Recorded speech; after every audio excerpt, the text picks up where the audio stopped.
You're stepping into the world of Dale Carnegie, a man whose words still hum with life, guiding you toward relationships that last. Picture yourself in a small Missouri town, 1888, where a young Dale, surrounded by the scent of hay and a hum of crickets, first learns to listen to people, really listen. His blueprint for building lasting relationships starts here, rooted in a mindset that sees every person as a universe worth exploring. You can make more friends in 2 months by becoming interested in other people than you can in 2 years by trying to get other people interested in you. He writes in How to Win Friends and Influence People. You feel the truth of it, like a warm breeze on a summer evening. It's not about you. It's about them, their dreams, their fears, their stories waiting to be heard. Imagine yourself trying this mindset. You're at a coffee shop, the air rich with roasted beans, and instead of scrolling your phone, you strike up a conversation with the person next to you. You ask about their day, their passions, and you listen not to reply, but to understand. Carnegie's belief shines through.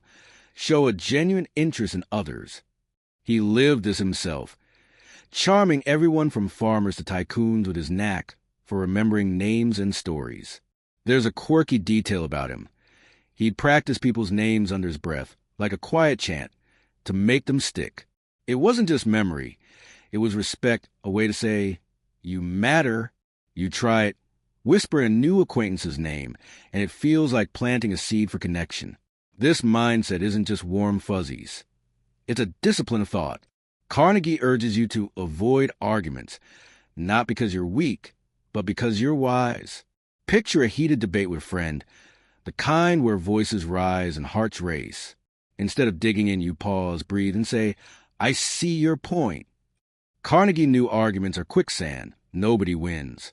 He once diffused a tense business meeting by admitting he might be wrong, a move that turned rivals into allies. Historians still debate whether this approach risks oversimplifying conflict, but you can't deny its power. You try it, letting go of the need to be right, and the air shifts, tension melts, and connection grows. Now, feel the belief behind this.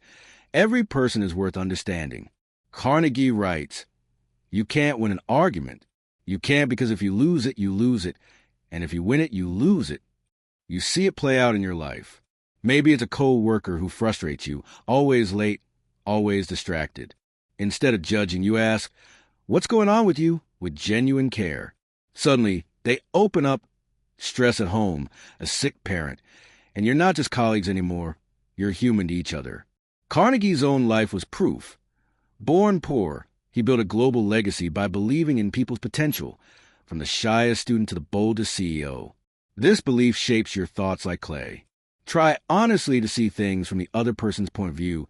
Carnegie says, you imagine walking in someone else's shoes, a parent, a stranger, a rival. You're at a family gathering, and your uncle's ranting about politics. Instead of shutting down, you ask, what makes you feel so strongly about this? His guard drops, and for a moment, you're not divided, you're connected.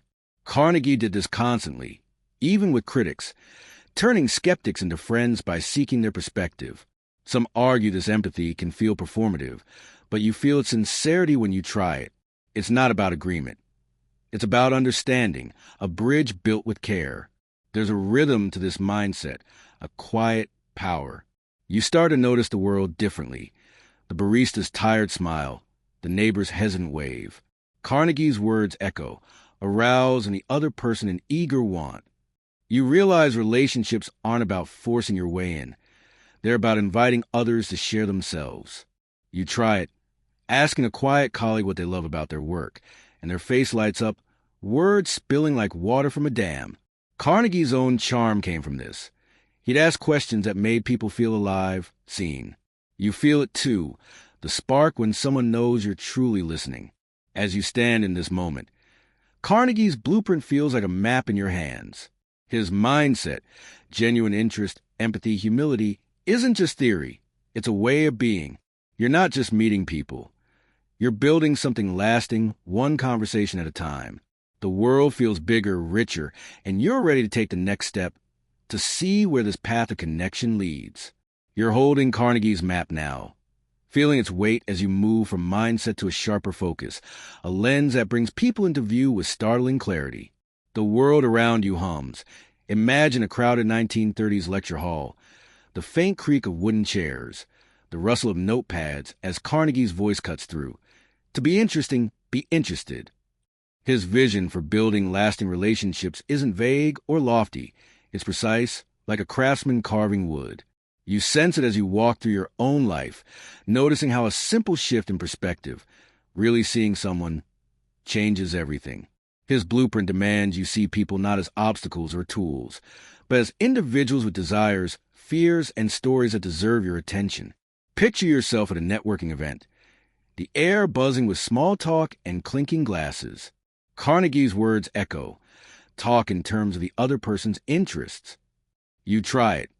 Steering the conversation toward a stranger's passion for hiking, and their eyes light up, words flow like a river. Suddenly, you're not just exchanging business cards. You're forging a bond. Carnegie lived this principle vividly. He once spent an entire evening asking a botanist about rare plants, not because he cared about ferns, but because he cared about the person. That botanist became a lifelong friend. There's an odd detail about Carnegie. He'd sometimes sketch people's faces in his notebook, not as an artist, but to capture their expressions, to understand what made them tick.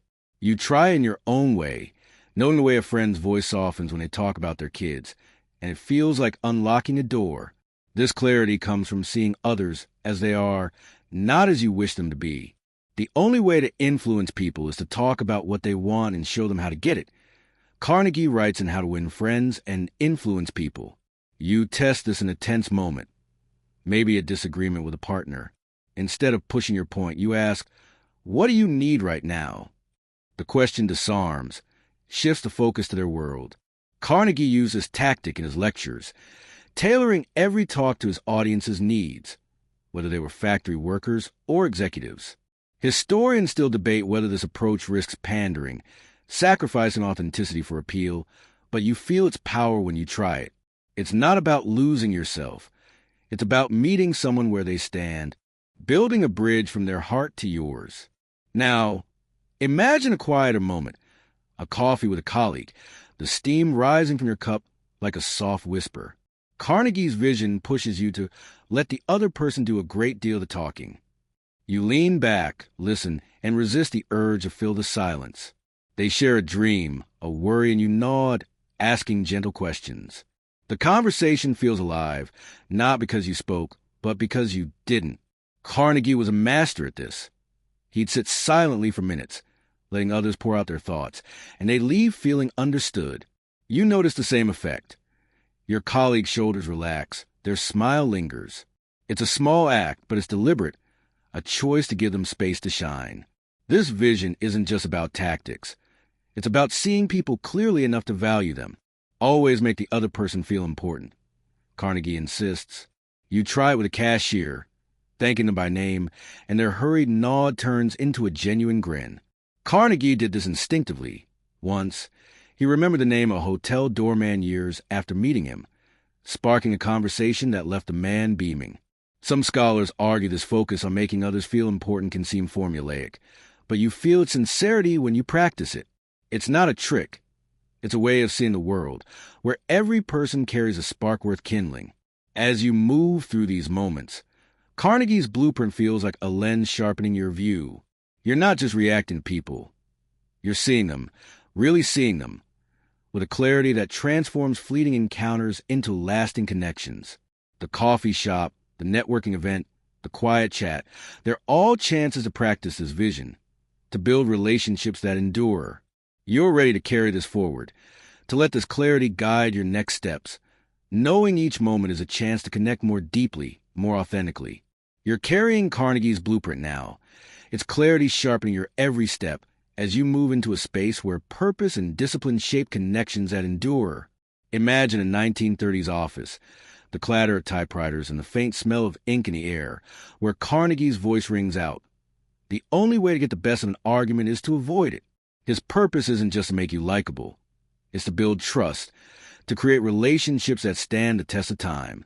You feel this as you navigate your own world, choosing your actions with care, like a gardener tending fragile roots. Carnegie's discipline lies in this choice, to act with intention, to build bridges with every word and gesture. Picture yourself in a tense moment, a family dinner, voices rising over a misunderstanding. Carnegie's words guide you. Show respect for the other person's opinions. Never say, "You're wrong." You take a breath, resist the urge to correct, and instead say, "Tell me more about why you see it that way."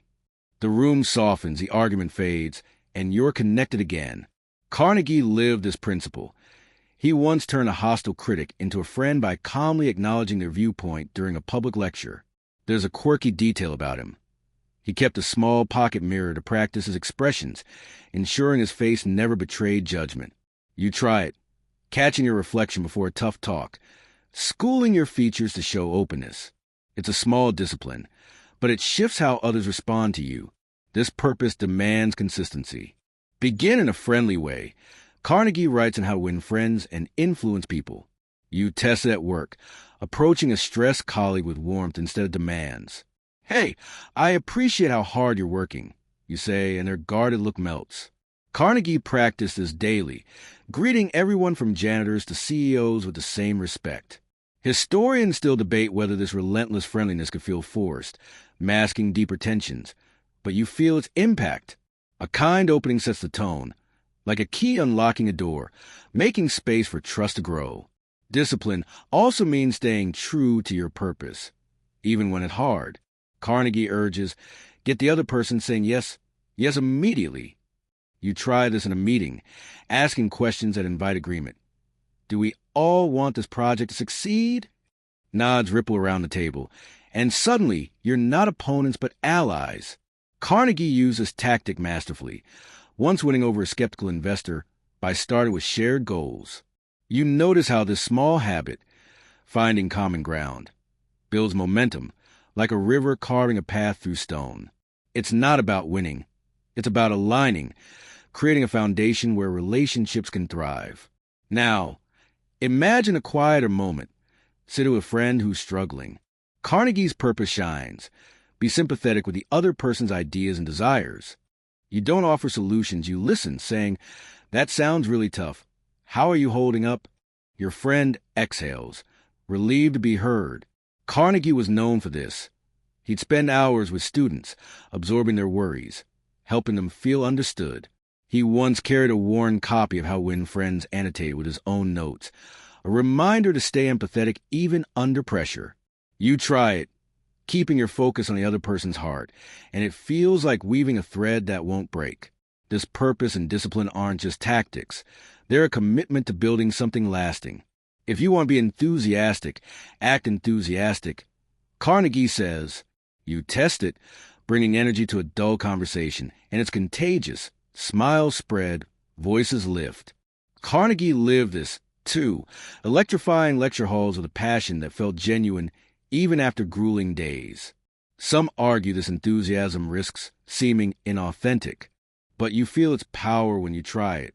It's a choice to show up fully, to invest in the moment, to make someone else feel alive. As you move through these principles, Carnegie's blueprint feels like a steady hand on your shoulder. You're not just reacting to the world. You're shaping it, building trust with every purposeful word, every disciplined choice. The family dinner, the work meeting, the quiet chat, they're all chances to strengthen bonds, to create relationships that weather storms. You're ready to take this further, to see how these deliberate steps lead to connections that feel not just strong, but unshakable. You're walking deeper into Carnegie's blueprint, where purpose and discipline now give way to the pulse of action and the warmth of authentic connection. The air feels alive, like a 1930s New York street buzzing with the clatter of taxis and the energy of people chasing dreams. Carnegie's voice cuts through, give honest and sincere appreciation. You feel the weight of this, the call to move beyond thought and into action, to build relationships not with grand gestures, but with deliberate, heartfelt steps. It's like striking a match, small, but capable of sparking something lasting. You sense in your own life, where a single genuine word can shift a moment, turning a stranger into an ally, a colleague into a friend. Imagine yourself at a busy cafe, the hum of conversation blending with the hiss of the espresso machine. You're talking to a coworker who's just finished a tough project. Carnegie's words guide you. Be hearty in your approbation and lavish in your praise. Instead of a good job, you say, the way you handled that deadline was incredible. It really kept us on track. Their face lights up, a spark of connection igniting. Carnegie lived this.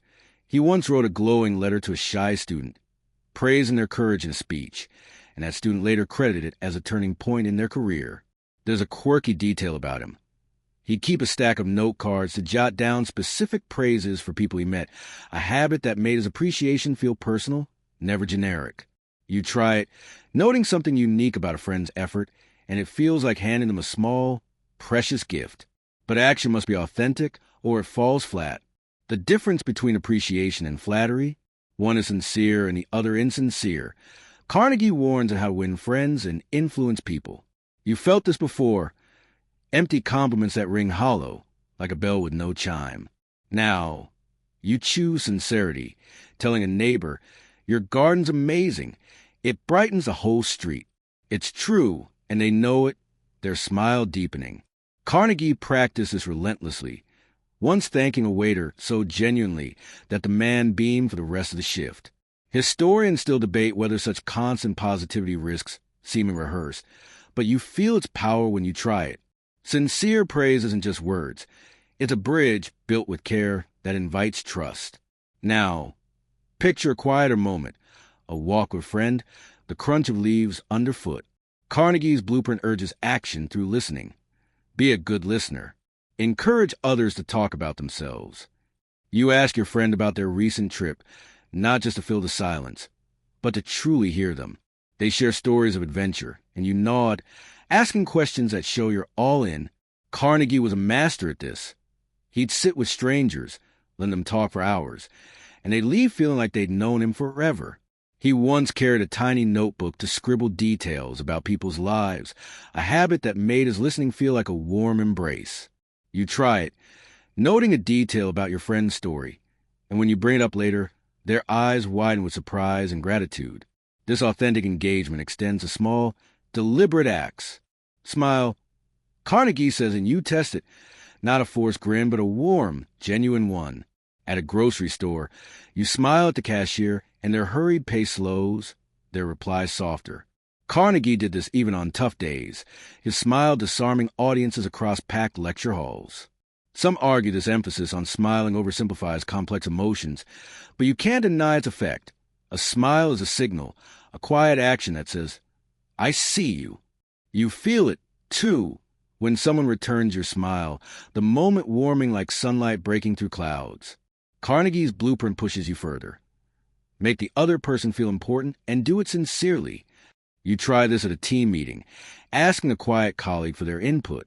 What's your take on this? You say, and their hesitant voice grows stronger as they share. Carnegie once turned a skeptical businessman into an ally by asking his opinion on a minor detail, sparking a bond that lasted years.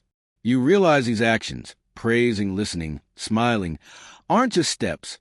They're choices to connect authentically, to show up as your truest self. Each moment feels like laying a stone in a foundation, building relationships that hold strong. As you carry this forward, Carnegie's blueprint hums with possibility. You're not just acting. You're engaging heart and soul, creating connections that feel alive, real, enduring. The cafe, the walk, the meeting. They're all chances to weave bonds that last, to turn fleeting moments into something unshakable. You're ready to see where this path leads next, how these actions ripple into resilience and strength. You're now weaving Carnegie's blueprint into the fabric of your life, where each action strengthens the threads of connection, readying you for the storms that test all relationships. The scenes shift to a 1930s train car, the rhythmic clack of wheels and the faint scent of coal smoke filling the air as Carnegie's words resonate. Try honestly to see things from the other person's point of view. His teachings on adaptability and resilience feel like a sturdy rope, guiding you through the challenges that threaten to fray even the strongest bonds. You sense in your own world, relationships don't just survive on good intentions. They thrive when you bend, adjust, and hold fast, no matter the strain. Imagine a moment of conflict. A friend's sharp words cut deep during a late-night talk, the kind where emotions run high and trust wavers. Carnegie's voice steadies you, Let the other person feel that the idea is his or hers. You pause instead of defending yourself and say, "You know, you're right about needing more balance here. How do you think we can fix this?" The tension eases and your collaborators, not combatants.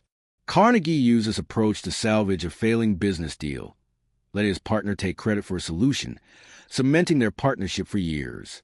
There's a quirky habit he had. He'd doodle interlocking circles in his notes, a reminder that shared ideas bind people together. You try it, mentally sketching a circle for your friend's idea, and it feels like tying a knot that won't slip.